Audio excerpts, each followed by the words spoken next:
Leksikon utvrda Hrvatske bilježi kako je Vitunj tvrdi grad iznad izvora Vitunčice, pritoka Dobre, u blizini istoimenog naselja, 8 km sjeverozapadno od Ogulina. Izgradili su ga u 13. stoljeću knezovi Krčki, poslije Frankopani. U izvorima se prvi put spominje 1449. godine kad je diobom frankopanskih imanja, u sastavu Modruša, pripao Stjepanu III. Frankopanu, što je njemu i njegovu sinu Bernardinu Ozeskom 1481. potvrdio ugarsko, hrvatski kralj Matija Korvin. Građen je u 3 fazama. U 13. stoljeću izgrađena je jezgra s braničkulom i dvorištem, u doba modruške podjele izgrađene su prostorije oko dvorišta, stambena zgrada, a oko 1500. godine Bernardin popravlja i modernizira utvrdu, gradi polukružnu kulu za obranu od topničkog napada i utvrđeno predgrađe. Izgubio je na važnosti i počeo propadati kad je sredinom 16. stoljeća njegovu obrambenu ulogu preuzela Ogulinska utvrda.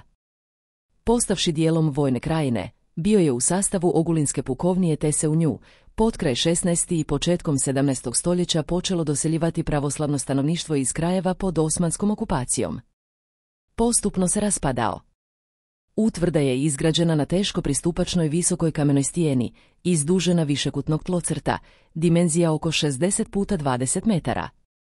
Ulaz u grad nadvisivala je potkovasta polukula, s 3 puškarnicama.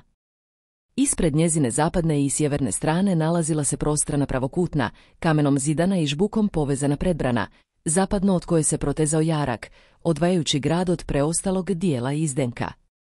Pristupni je put vjerojatno vodio sjevernim obronkom, danas zaraslim gustom šumom. Kula je imala 2 puškarnice, uperene prema zapadu i jugozapadu. Iza kule bio je još jedan jarak, koji je služio za obranu središnjeg dijela grada. Na uzvisini iznad usjeka stajala je veća, približno kvadratna braničkula, ujedno i stambeni toranj, izgrađen od nepravilno tesana kamenja povezana žbukom, koje su podrumske prostorije bile usječene u kamenu živcu. Iza nje prostiralo se nepravilno dvorište sa zidanim bunarom kružnog otvora, koji se širio u dubinu, uz južni ogradni zid. Oko bunara bile su podignute drvene zgrade, zaštićene braničkulom na jednoj, napadu izloženoj strani. Sa sjeveroistočne strane dvorište je obrubljivala izdužena prostorija, a s istoka 2 pravokutne prostorije, zidovi kojih su građeni od kamenih kvadara različitih visina, složenih u pravilne nizove.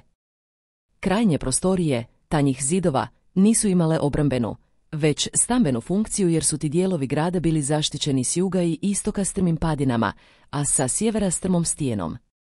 Vitunj je samo jedna od utvrda iz leksikona utvrda Hrvatske, koji na jednom mjestu po prvi puta u više od stoljeća okuplja znanje o utvrdama kojima Hrvatska obiluje. Moguće ga je naručiti putem poveznice u opisu videa.